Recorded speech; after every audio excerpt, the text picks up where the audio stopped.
ભરૂચ જિલ્લા ભાજપ દ્વારા વિકસિત ભારત જી રામજી યોજનાની માહિતી જન જન સુધી પહોંચાડવા બુધવારે પત્રકાર પરિષદ ડિસ્ટ્રિક્ટ બેંક ખાતે યોજાઈ। વડાપ્રધાન નરેન્દ્ર મોદી દ્વારા વિકસિત ભારત જી રામજી યોજના જાહેર કર્યા પછી જી રામજી નામને લઈને કોંગ્રેસે દુષ્પ્રચાર શરૂ કર્યો હતો। ભરૂચ જિલ્લા ભાજપ દ્વારા બુધવારે વિકસિત ભારત રોજગાર અને આજીવિકા મિશનની ગેરંટી ગ્રામીણ યોજના અંગે પત્રકાર પરિષદ આયોજિત કરાઈ। પત્રકાર પરિષદમાં જિલ્લા ભાજપ પ્રમુખ પ્રકાશ મોદી, ભરૂચના ધારાસભ્ય રમેશ મિસ્ત્રી, વાગરાના ધારાસભ્ય અરુણસિંહ રાણા, જંબુસરના ધારાસભ્ય ડીકે સ્વામી, ઝઘડિયાના ધારાસભ્ય રીતેશ વસાવા અને મહામંત્રી ફતેહસિંહ ગોહિલે ઉપસ્થિત રહી વીબીજી રામજી યોજના અંગે વિસ્તૃત માહિતી રજૂ કરી હતી। વિકસિત ભારત રોજગાર અને આજીવિકા મિશન ગ્રામીણ વીબીજી રામજી સમગ્ર દેશના ગ્રામીણ વિસ્તારોના વિકાસની દ્રષ્ટિએ આ એક ક્રાંતિકારી અધિનિયમ ગણાવ્યો હતો।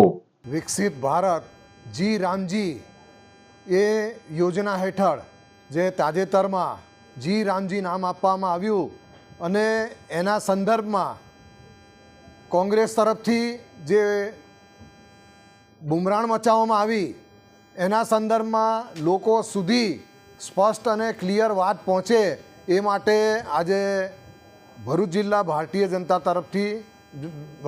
પાર્ટી તરફથી એક પ્રેસ કોન્ફરન્સ યોજવામાં આવી છે અને એમાં આ જી રામજી યોજના સંદર્ભના તમામ કોન્સેપ્ટ મીડિયા દ્વારા લોકો સુધી પહોંચે એ પ્રમાણે મીડિયા સમક્ષ રજૂ કરવામાં આવ્યા છે।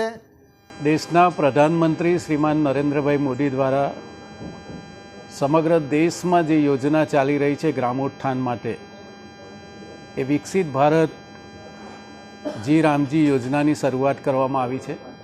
1980માં શ્રીમતી ઇન્દિરા ગાંધી દ્વારા આ યોજનાના નામને ગ્રામોત્થાન સાથે જોડવામાં આવી હતી। રાજીવ ગાંધીએ રાજીવ યોજના સાથે જોડવામાં આવી, ત્યાર પછી નરેગા નામ આપવામાં આવ્યું અને ત્યાર પછી મનરેગા નામ આપવામાં આવ્યું।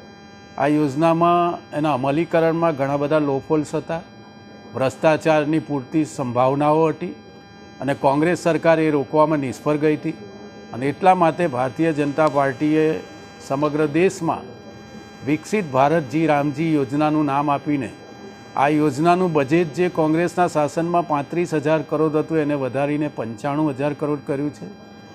ગામના શ્રમિકને 100 દિવસ રોજગારીની જે ગેરંટી હતી એના સ્થાને 125 દિવસની ગેરંટી આ યોજનામાં આપવામાં આવી છે।